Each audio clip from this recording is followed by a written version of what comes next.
Welcome back sa Pangkabuhayan TV. Sa video na to, pag-uusapan natin ang kung paano po mag-order ng GCash card online. So, ngayon po, good news sa lahat, mayroon pong bagong design ang GCash card na ino-offer ni GCash. So, pwede na ito ngayong ma-order online. So, paano mag-order? Susundan nyo lang ang step-by-step guide na to.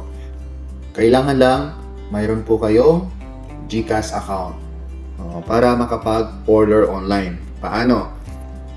So, considering na naka-login ka na sa iyong GCash account. So, ito yung dashboard mo. Punta ka lang sa View All. Yan, pindutin mo lang yung View All. And then, scroll down. Hanapin niyo po yung Manage. Tapos, itong cards. Itong nasa right side sa pinakahuli. Yan, pindutin natin yan. So, lalabas na po yung features ni GCash na pwede kang umorder or mag-request online. So, sobrang ganda na po ang ngayon, ang design. Tapos, itong card na to ay pwede pong magamit sa pagbayad sa mga store or merchant na tumatanggap po ng Visa card. So, pwede din po sa online. Pwede din po magbayad online. Then, sabi dito, dip or tap your card when paying in store in over 200 countries.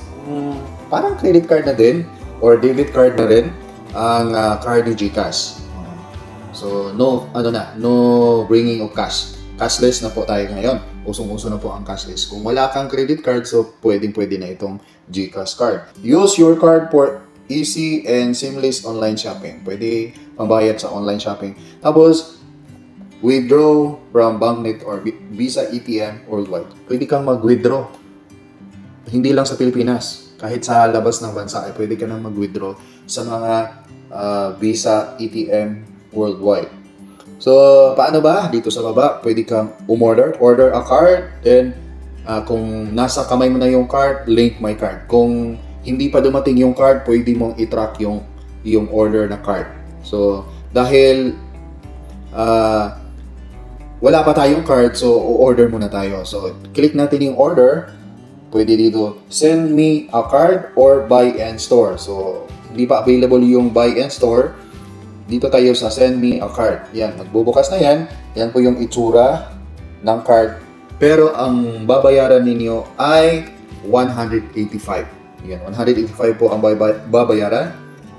So, next natin, ito yung mga delivery information. So, recipient name, yung pangalan mo, mobile number, yung mobile number. Pwede hindi yung sa GCash account mo. Dahil dito kanila kukontakin. Tapos, yung province, municipality, barangay, zip code, house number and street address, then landmark. Then, kapag na-enter nyo na, huwag kalimutang i-check yung terms and condition. So, napakahaba ng terms and condition nila. Ako, kayo na po ang bahala magbasa dito. Kasi kung babasahin natin ito lahat, baka bukas pa tayo matapos. So, yan. I-check nyo po yan. Tapos, next. So, next. Halimbawa, ano bang next dito? Kasi hindi ito Juan de la Cruz. Sample lang to ha. De la Cruz. Tapos, mobile number 0917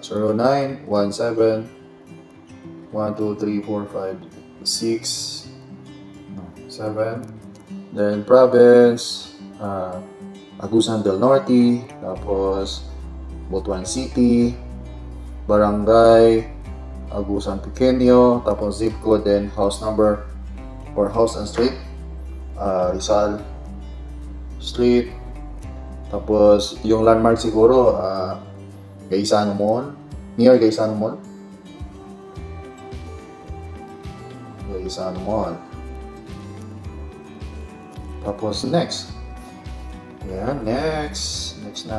Pero i-review nyo muna. So, ang delivery fee pala ay 65 pesos. 65 pesos ang delivery fee. So, ang total na mababayaran ay 250. 250 ang total na mababayaran. So, yan na. Next natin,